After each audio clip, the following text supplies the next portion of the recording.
Melchor, Gaspar e Baltasar foron recibidos con todos os honores na comarca do Salnés. As súas maxestades visitaron, por exemplo, o Concello de Meis xa esta mañá, onde foron recibidos por ducias de nenos e nenas. Por toda a comarca vamos a ter que ir repartindo regalos, repartindo caramelos e repartindo ilusión como cada ano. Tivemos bo tempo, pero desde Oriente aquí moito tempo. Escoltados pola banda Escola de Música Cultural de Meis, os tres de Oriente atravesaron a Praza da Feira dende a Casa de Escudeiro ata o Mercado de Abastos. Todo Meis está por aquí, nadie ya quedó en su casa. Os Reis Magos recoñecían hoxe a súa ledicia porque, segundo nos contaron, a rapazada de Meis portouse de maravilla este ano.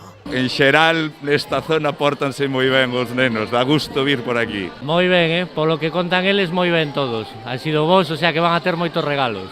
Así que a rapazada non perdeu a ocasión de trasladarlle os Reis Magos as súas peticións. Unha tarxeta para o Fortnite, tamén un regalo sorpresa e roupa.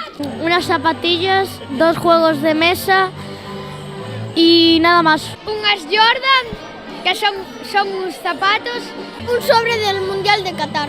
Outros recoñecen que apuntaron moi alto nas súas peticións e que se cadra as súas maxestades acaban traendo outra cousa. Yo les pedí un iPad, pero lo dudo que me lo traigan. E incluso hai tamén algún que outro despistado que non sabe que vai pedir. Non sei, non teño nada máis casi que darlle, que pedirlle. Lo que ellos quieran. E como ven sendo habitual con tantas peticións, os Reis Magos enfróntanse hoxe á súa noite máis longa. Todo o traballo do mundo concéntrase en esta noite, un día moi intenso, a noite máis aínda. Esta noche mucho trabajo, eso sí, los niños tienen que dormir temprano, porque si no aparecemos tarde. A diferencia da de 2022, a recepción dos Reis celebrouse este ano con total normalidade. O ano pasado tivemos tamén aquí a recepción, pero con moitas máis medidas de seguridade, pasando os nenos en grupos de 5 en 5, e a verdade é que os nenos agora podan campar as súas anchas, que podan correr pola plaza, xogar, relacionarse, a verdade é que é maravilloso. A xornada de Meis incluíu tamén animación musical a cargo de Javi Solla e unhas pompeiras.